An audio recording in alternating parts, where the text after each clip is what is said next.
Hi everyone, we are going to continue our work with web scraping today.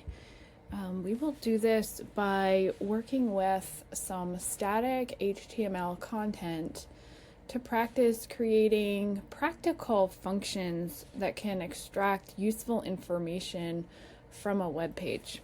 I'm going to skip over our warm-up exercises. There are a number of resources available to you here. Our goal is to practice parsing HTML data using the Beautiful Soup library. We'll practice extracting specific elements such as recipes and job listings. And we will take a look at matching conditions to filter data based on user input.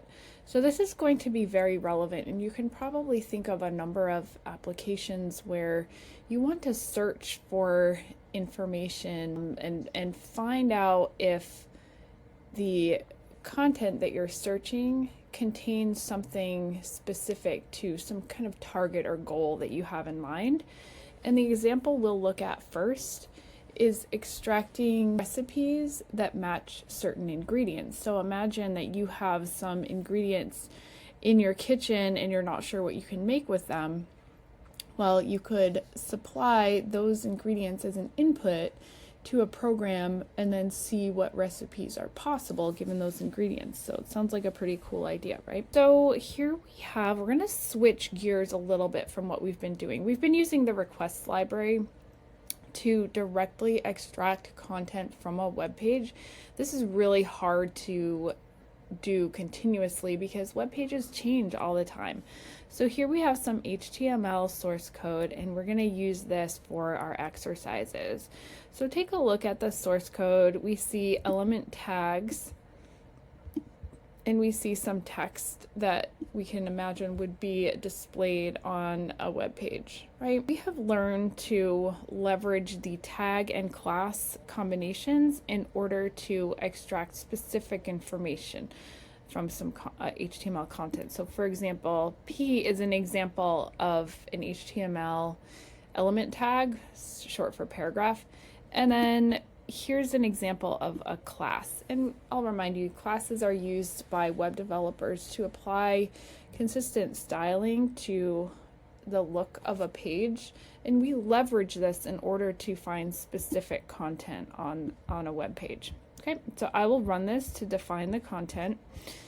And then in this first step, we're going to parse the HTML content. Parse just means we're going to organize it in a way that will be useful to our purposes.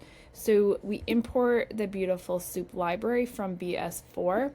And this time, rather than using the response.content, we're just going to reference content, okay? Because that content has already been defined, okay? So we don't need to run a request to the web page and reference that object and then extract the content.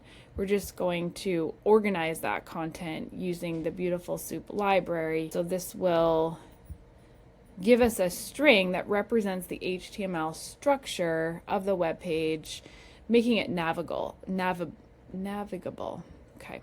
So here we have the content. So we can see now this is a different kind of object. It's no longer a string element in Python.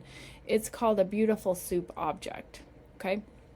That means we have access to all those functions that we can use to take specific pieces of information from that source code. Okay, so just to sum up, we're using Beautiful Soup. That's a library that allows us to easily navigate and extract data from HTML. We pass the HTML content as a string to Beautiful Soup.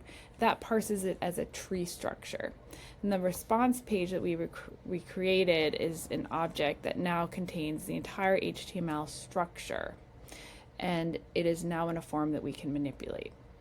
All right, that's it for now. On to the next.